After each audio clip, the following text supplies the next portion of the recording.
long-time speakers here at Speakers Forum was a gentleman by the name of Neville Ford.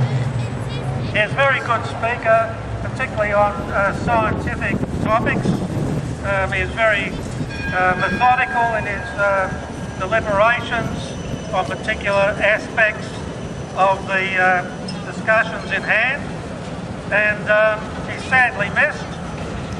Unfortunately, he had some pretty serious health problems, and as I said before, he passed away very recently.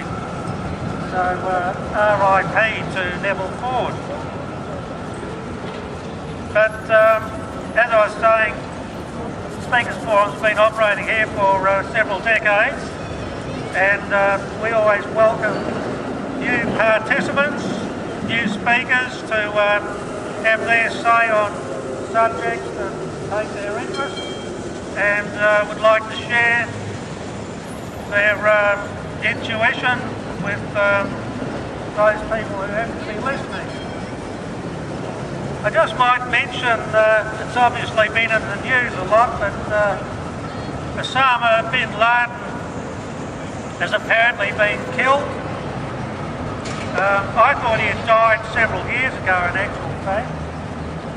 I know he's been out of commission for several years. He was a fairly ill man. He wasn't well. So from a physical point of view, he was certainly not an active operator, but presumably he was still pulling strings, if you like, in his domiciled mansion in Pakistan at near Islamabad. You happy? You happy? Sorry? You happy about it? Well, it's immaterial in a sense. I mean, you know, if the Americans did kill them, as they say, and I presume it must be the fact, because Al-Qaeda released an announcement on their websites that Osama Bin Laden is in fact dead. But I don't know that the United States going in there specifically to execute him was necessarily an effective way of dealing with terrorism. The first thing I would say is that perhaps he should have been taken alive, so that there is absolutely no doubt that he's in fact been captured. That's number one. Killing him, of course, is apparently what they did. That, I guess, makes him a martyr in the eyes of his many supporters around the world. So if you kill Osama Bin Laden, you probably end up with many Osamas around the world who will try to emulate his philosophy in terms of Al-Qaeda's operations around the globe. You know, it's a bit of an irony. I mean, if you kill Osama Bin Laden, does that end Al-Qaeda? Does that bring Al-Qaeda to its knees? Does that change Al-Qaeda's direction? Does it weaken Al-Qaeda? It probably does the opposite. It probably actually motivates the operatives to push even harder their agendas against the Western world in particular. So I don't know that the Americans were that wise in doing what they did. They also had to invade a friendly country, that is Pakistan, and without Pakistani knowledge, the US didn't ask permission to carry out this operation on Pakistani territory. So that's another problem for the Americans in terms of, you know, honesty and operations, if you like. This is very much a covert operation, naturally, carried out by the SEALs. Sea, Air and Land, I think is the acronym for that. But they carried out a very swift, a very neat and clean operation, I would have to say. except that one of their helicopters apparently crashed for technical, or at least was no longer operating for technical reasons. But they managed to get away and took Osama Bin Laden's body with them apparently, and then buried him at sea, Caspian Sea, I think it was. It's all very strange.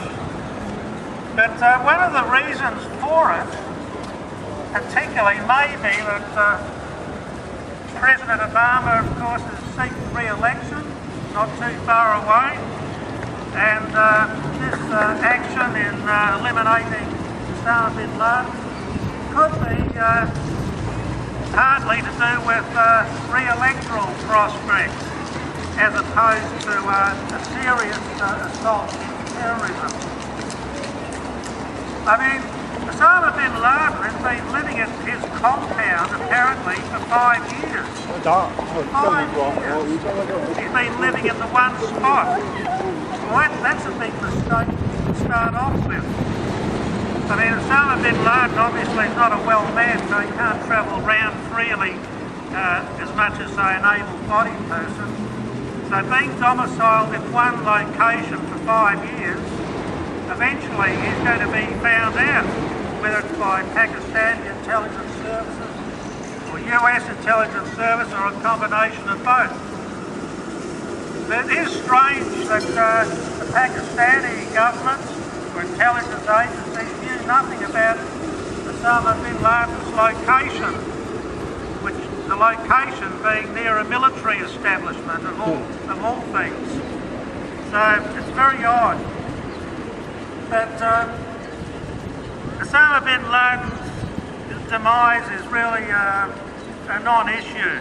I don't think it's of any great merit one way or the other. He was not really a well man, as I said. He wasn't a combative person. If anything, he may have been still providing funds to Al-Qaeda, and that's about it. So there's plenty of other operators around the world who would be only too willing to fill his shoes, well, they probably already have done, of course. So it's an ongoing phenomenon. The only thing about Osama Bin Laden's death that could be celebrated, if you like, is the fact that Osama Bin Laden can no longer be used as an excuse to wage wars, i.e., for instance, in Afghanistan, because the principal terrorist operator is now eliminated.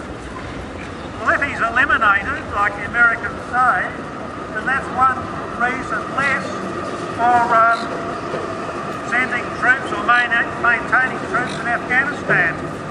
In fact, the Greens leader Bob Brown said the other day that Australian troops should now return from Afghanistan because the principal #1 terrorist operator is now eliminated. So what reasons are there therefore for Australian troops to remain in Afghanistan when the nominal leader of Al-Qaeda has been executed? So that in itself makes an interesting conundrum for Australian Defence Forces and the Australian Government in providing credible reasons as to why Australian troops would remain in Afghanistan, and indeed why US troops and NATO forces in general should remain in Afghanistan if the principal terrorist leader has been executed. Surely that is one major reason for, in fact, President Obama did say the other night that US troops will be leaving Afghanistan slowly, starting next year, apparently because, or slightly because of the fact that the #1 terrorist has been executed. No, that's not true. That was the plan already, mate. You know that.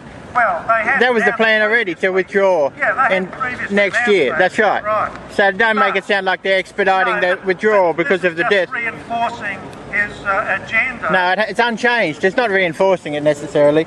Well, he tied it in with the Bin Laden's demise. He actually tied it in and said, in any case, we'll be withdrawing troops. So he's just making a point that we're wearing down the terrorists and we've worn them down to such an extent that we can now afford to start withdrawing US troops from Afghanistan. That's all